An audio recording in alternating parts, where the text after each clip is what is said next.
Hey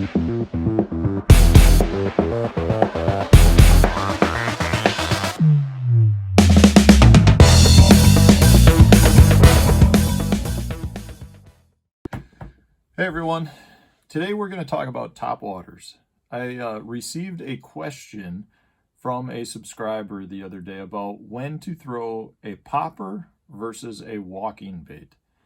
And what I thought I would do for you is kind of go through what I consider to be the 5 categories of topwater baits. In general, there are lots and lots of different variations of topwater baits, but they all kind of fall into these 5 categories. And so what I'll go through each category and just kind of give you some background as to when I would throw the bait. Now, it doesn't mean that there's a right or wrong time to throw a specific topwater bait. I have seen topwater poppers work out in the middle of lakes when most people wouldn't throw a popper, but there are definitely times when each of these different topwater variations can work in scenarios that may not be the prime time. But there are specific times to throw these topwaters that generally are more productive than other periods. So what I've got here are those 5 types, and the first one is a popper, like this bullet pop. Great topwater to be throwing if you have isolated targets.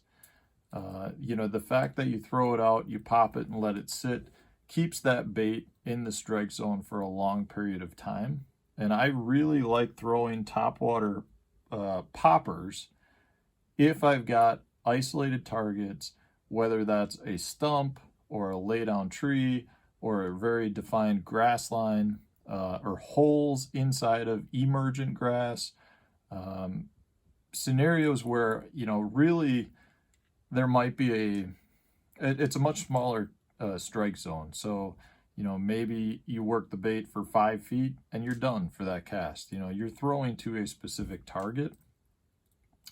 In general, a popper works great year round. It can be used from early spring through summer into the fall.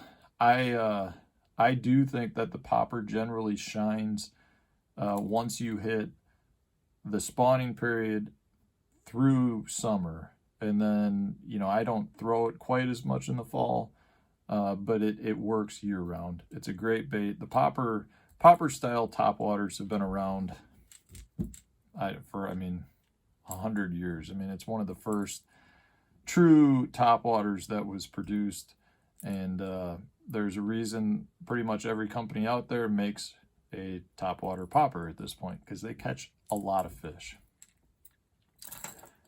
The next style, so this is a cane walker, and I would describe this as a offshore blueback herring type topwater bait. These specifically are made to throw long distances and be retrieved with a very fast, erratic retrieve, trying to mimic fleeing bait fish.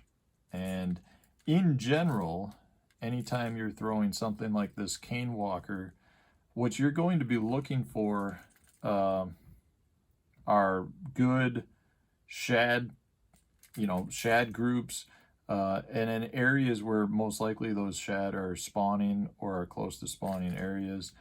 These baits generally come into play significantly more, I'll say from probably May into the fall again. It's a good summer bait, where you're really going to be working them extremely quickly. It's not really a walk the dog. It's more of a spitting motion as you're almost straight retrieving it. You're not necessarily trying to get it to walk this way. You're trying to create a ton of erratic motion to simulate a fleeing bait fish and generate strikes from fish that are coming from a long distance away. Lakes, we just saw there was a Bass Open tournament on Lake Hartwell.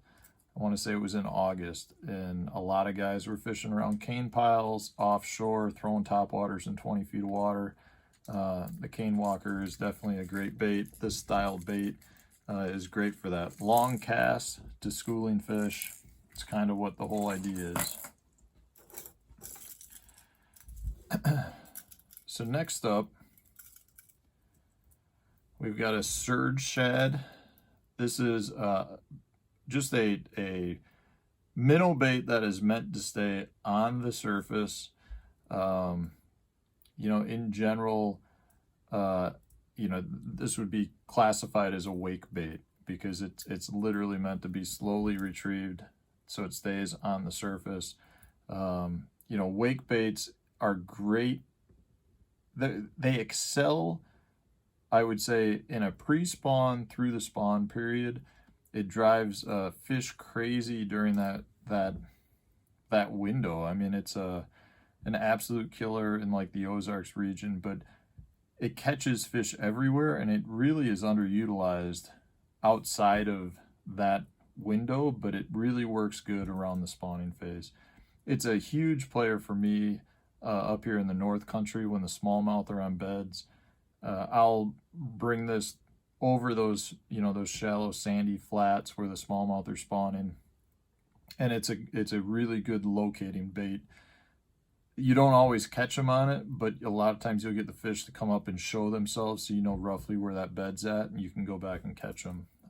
It's meant to be retrieved painfully slow in general. I mean, any wake bait can be a tough bait to use just because you have to really retrieve it slowly, but the bass seem to absolutely love them, and in general you can use it year round. Like I said, it excels more in that pre-spawn to spawn period, but it's a really underutilized topwater bait in my opinion.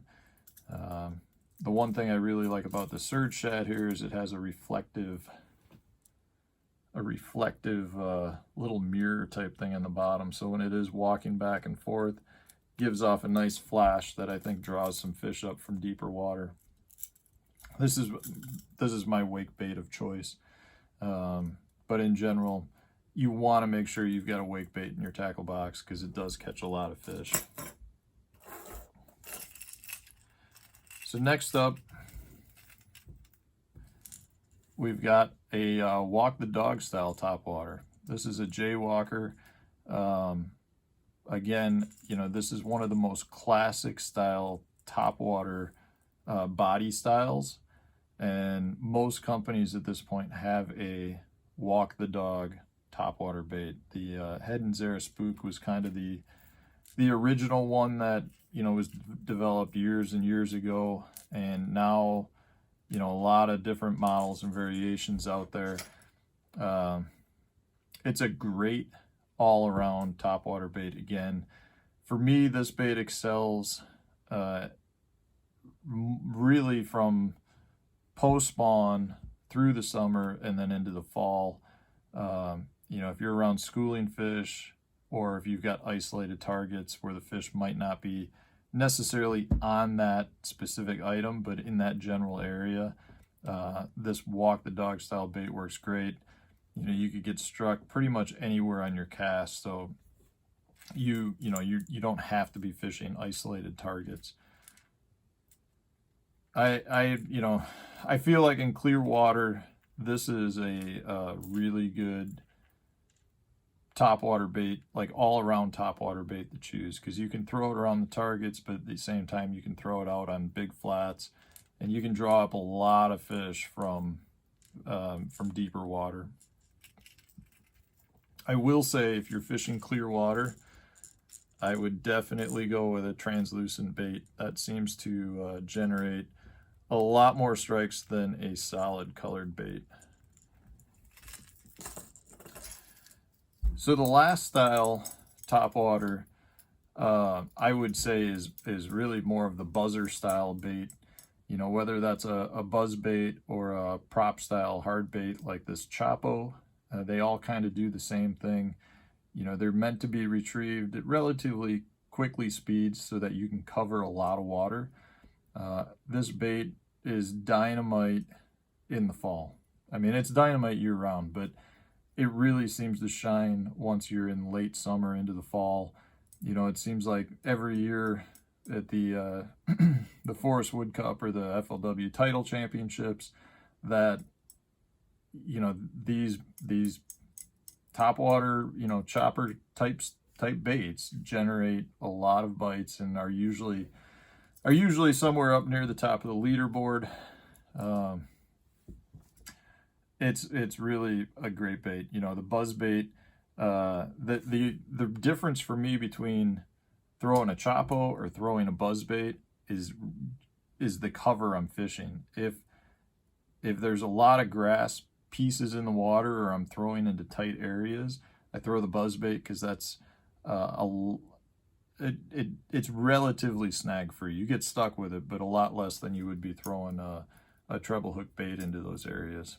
But in general, it seems like, you know, the late summer into fall, that's really when the buzzer baits start to excel. And yeah, I mean, I've caught a ton of fish on the Chopos.